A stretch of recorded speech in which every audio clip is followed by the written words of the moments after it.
وقت میرے ساتھ additional D G FIA Ammar Jafri صاحب موجود ہیں، ان سے بات کرتے ہیں۔ السلام علیکم جی وعلیکم السلام، آپ خیریت سے ہیں؟ دیکھنے میں آ رہا ہے کہ پاکستان میں ہر روز ایک نیا اسکینڈل سامنے آتا ہے، اربوں روپے لوگوں کے لوٹ لیے جاتے ہیں، تو کوئی روک تھام نظر نہیں آ رہی، کوئی کنٹرول نظر نہیں آ رہا، کیوں؟ دیکھیے، اس کی مثال ایسے جیسے عام جرم کی ہے۔ قتل کرنا ایک جرم ہے، ڈاکہ مارنا ایک جرم ہے، اب اس کا بھی وہ ہو رہیں گے، مجرم پکڑے بھی جا رہے ہیں، ہو بھی رہے ہیں، بڑھ بھی رہیں گے۔ دیکھیے، جرم کا تعلق ہمیشہ سوسائٹی کی ڈیولپمنٹ سے ہوتا ہے گا۔ جو سوسائٹی ڈیولپ ہوتی ہے وہ نئے جرم آتے ہیں اس کے اندر۔ فار ایگزامپل یعنی کہ 1800 کے اندر لوگ فراڈ کرتے تھے، تو انگریز نے ایک لا بنایا تو کا نام تھا اینٹی ٹھگی ایکٹ۔ ٹھگ لوگوں کو لوٹ لیا کرتے تھے، گورے نے بنایا تھا 1861 میں، اس کا نام تھا اینٹی ٹھگی ایکٹ، کیونکہ وہ ٹھگ لوٹتے تھے لوگوں کو۔ اب یہ جو ٹھگ ہے اس وقت انٹرنیٹ پہ آ گئے ہیں، تو آپ کو ان کے لا بنانا پڑے گا۔ سوسائٹی جو ہے نا وہ ایوالو کرتی ہے آہستہ آہستہ۔ جب انڈسٹریل ریولیوشن آیا تو تجارتی فراڈ شروع ہو گیا، جب انٹرنیٹ آیا تو انٹرنیٹ کی جو کنسنٹ فراڈ تھے، اب جب سے یہ آن لائن چیزیں آئی ہیں جدید ہو گیا کام۔ جدید ہو گیا۔ آپ مجھے بتائیں، آج سے پہلے آپ خط لکھتے تھے، اب آپ ای میل لکھتے ہیں گے۔ آج سے پہلے آپ جا کے چیز پوچھے کرتے، اب گھر چیز رہتی ہے گی۔ تو جو آپ کے زندگی کے رہن سہن کے طریقے بدل رہے ہیں، اس طرح جو فراڈ کرنے والے ہیں وہ بھی اپنے طریقے بدل رہے ہیں گے۔ لیکن پرابلم یہ ہو گئی ہے کہ فراڈ کرنے والے آگے نکل گئے ہیں گے، اور جو ان کو پکڑنے والے ہیں وہ بھی سوچ ہی رہے ہیں کیسے فراڈ ہو رہا ہے۔ سر کنٹرول کیوں نہیں ہو رہا؟ اس کی بنیادی وجہ یہ ہے کہ دنیا جب سے قائم ہوئی ہے، کرمنلز یا جو فراڈ کرنے والے ہیں وہ سوسائٹی کے آگے ہوتے ہیں۔ ایک خیال رکھیے گا کہ پہلے جرم آتا ہے، پھر اس کے لاز آتے ہیں گے، پھر اس کی امپلیمنٹیشن آرگنائزیشنز بنتی ہیں گی۔ تو جو جرم آ رہے ہیں اس طرح لاز بنا رہی ہے اسمبلی، اسی طریقے کے ساتھ پھر وہ ادارے بن رہے ہیں کہ اس کی کوگنیزنس کون لے گا۔ لیکن پرابلم یہ ہو گئی ہمارے ملک میں کہ جرم تو نئے تیزی سے آ رہے ہیں کہ اس سے قوانین نہیں آ رہے ہیں گے۔ میں آپ کو ایک اور بہت بڑے خطے کی طرف اشارہ کرتا ہوں۔ قانون سازی کی ضرورت ہے۔ قانون سازی کی ضرورت ہے۔ ایک اور بہت خطے کی طرف اشارہ کرتا ہوں۔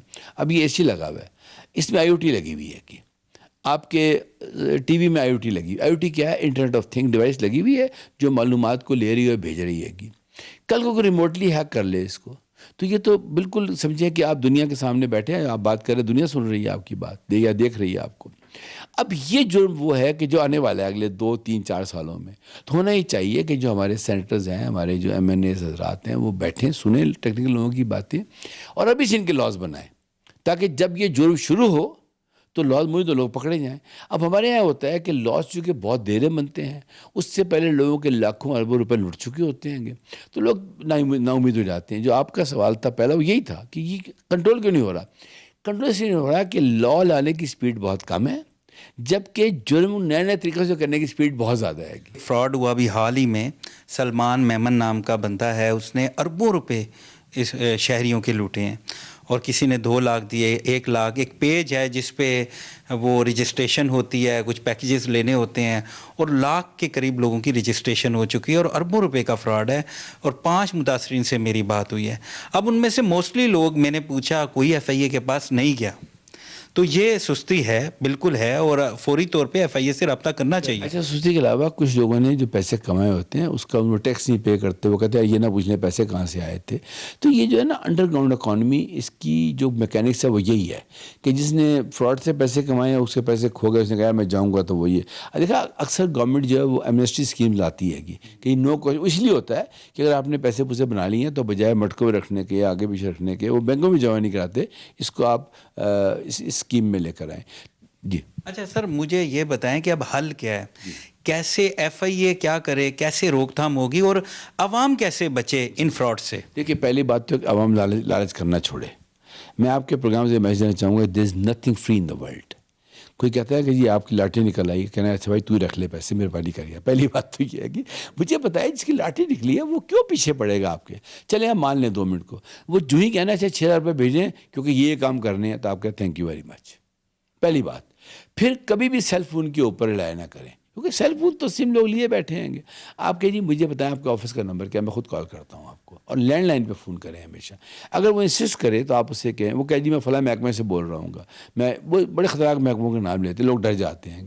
آپ کا سر آپ بول رہے ہوں گے، پرسنل انفارمیشن لیتے ہیں۔ جی آپ اپنے محکمے کا مجھے نام بتائیں، اپنی ویب سائٹ بتائیں، یا آپ کی مینڈیٹ ہے کہ نہیں، نمبر 1۔ نمبر 2، آپ اپنا نمبر دیں، میں آپ کو کال کرتا ہوں گا۔ اور اسے کال کرنے سے پہلے آپ پی ٹی اے کو بتائیں کہ یہ نمبر ٹھیک ہے نہیں، مجھے یہاں سے اس طرح کی کالیں آ رہی ہیں. دیکھیے اس وقت تمام محکموں نے اپنے سپورٹ سینٹر بنا لیے ہیں، ٹھیک ہے، ان کو رنگ کریں، ان کو بتائیں.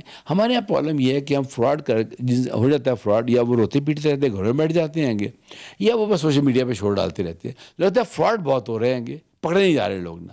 اچھا سر، یہ بتائیں کہ اگر کسی کے ساتھ کوئی فراڈ ہوتا ہے، کسی قسم کا بھی کوئی معاملہ ہوتا ہے، تو طریقہ کار کیا ہے؟ آن لائن کمپلین کرنی ہے یا فزیکلی جانا ہے؟ تھوڑا لوگوں کو یہ بھی آپ اس کی تفصیل دیں. سب سے پہلے جو ان کا طریقہ کار ہے وہ یہ ہے کہ آپ آن لائن کمپلینٹ کر دیں. اس کی جو ویب سائٹ ہے وہ ہے www.nr3c.gov.pk، یا دوسری سائٹ ہے www.fia.gov.pk. آپ جائیں، ایک فارم کھل جائے گا، اپنی معلومات دیں، اپنا آئی ڈی کارڈ نمبر دیں، اپنا ای میل ایڈریس دیں، ٹیلی فون نمبر دیں، یہ ہوا ہے میرے ساتھ، تو وہ جمع ہو جائے گی. پھر ان کا ایک کال سینٹر ہے، اس کال سینٹر کے اوپر آپ فون کریں، وہ ان کی ویب سائٹ پہ لکھا ہوتا ہے گا. اگر آپ کا ای میل کام نہیں کر رہا تو کال سینٹر پہ بتا دیں، وہ آپ کا نام وغیرہ پوچھ کے کر دیں گے. آپ فزیکلی بھی ان کے دفاتر میں جا کر درخواست دے سکتے ہیں. یہ تو یہ کار ہے درخواست دینے کا. یہ جو آپ نے 3 طریقے بتائے، لیکن بہت سی شہریوں کی یہ شکایات سامنے آ رہی ہیں کہ ہم آن لائن کمپلین درج کرواتے ہیں، کوئی رپلائی نہیں آتا، کوئی جواب نہیں آتا. آپ تو کہہ رہے ہیں کہ ایف آئی اے سے ایسے رابطہ کریں، لیکن اب لوگ کیا کریں جب کوئی جواب ہی نہ آئے؟ جی دیکھیے، بے شمار ایسی ہیلپ لائنز بن گئی ہیں اور سول سوسائٹی گروپ بن گئے ہیں کہ اگر ان کو بتائیں تو پھر وہ ایف آئی سے رابطہ قائم کرتے ہیں. ٹھیک ہے، بن گئی ہیں. اچھا، اب یا تو ان کے پاس چلے جائیں، وہ رابطہ کریں گے. دنیا میں ایسی ہوتا ہے، اگر پولیس کام نہیں کرتی تو لوگ سی پی ایل سی کے پاس کیوں جاتے ہیں؟ اسی لیے جاتے ہیں کہ وہ ان کا کام کرا دیتی ہے گی. اب بات یہ ہے کہ میں کوئی سپورٹ نہیں کروں گا ایف آئی اے کو، لیکن ان کے پاس لوڈ آف ورک ہی اتنا ہے. مجھے بتائیں، ایک نلکا لگا ہوا ہے گلی کے اندر، 800 لوگ پانی بھرنے کے لیے کھڑے ہوئے ہیں گے، تو پانی تو اسی کو ملے گا جو فرنٹ لائن میں ہوگا. یا چلے کوئی سفارش آ کے کوئی چوئی صاحب کھڑے ہو جائیں گے سائڈ پہ آ کے. لیکن کہنے کا مقصد یہ ہے کہ طریقہ کار یہی ہے گا. اچھا، اب ایک نئی ڈسکشن شروع ہو گئی ہے، اور وہ یہ ہے کہ چونکہ فرسٹ رسپونڈر پولیس ہے، ایف آئی تو ہر جگہ نہیں ہے نا، حالانکہ اب ان کے کافی دفاتر کھل گئے ہیں گے. لیکن اب یہ میں آج ایک ڈیبیٹ سن رہا تھا انٹرنیٹ کے اوپر، اور وہ پولیس افسر ہی بات کر رہے تھے آپس میں، کہ چونکہ فرسٹ رسپونڈر پولیس ہے، اس لیے پولیس کی کیپیسٹی بلڈ کی جائے کہ وہ سائبر کرائم کیسز کو رجسٹر نہ کرے، رجسٹر NRC کرے گا، لیکن سن کے ایک انیشیل شکایت درج کر لے. بہت شکریہ ناظرین. گفتگو سنی آپ نے سابق ایڈیشنل ڈی جی ایف آئی اے عمار جعفری صاحب کی. بڑی اہم گفتگو کی، اہم مشورے بھی دیے، اور خاص طور پہ ایک میسج دیا کہ عوام لالچ نہ کرے، کیونکہ لالچ بری بلا ہے. اور ہم نے بھی اب ذمہ داری کا ثبوت دینا ہے کہ اگر ہمارے ساتھ کوئی بھی فراڈ ہوتا ہے تو ہمیں فوری طور پہ ایف آئی اے سے رابطہ کرنا ہے، یا جو بھی متعلقہ ادارہ ہے اس کو بتانا ہے. ایک پروسیس ہے جس کو فالو کرنا ہے. ناظرین، یہاں ہمارے پروگرام کا وقت ختم ہوا. امید ہے آپ کو پسند آیا ہوگا. اپنے میزبان ناصر ہاشمی کو اجازت دیجیے، اگلے ہفتے پھر ملاقات ہوگی.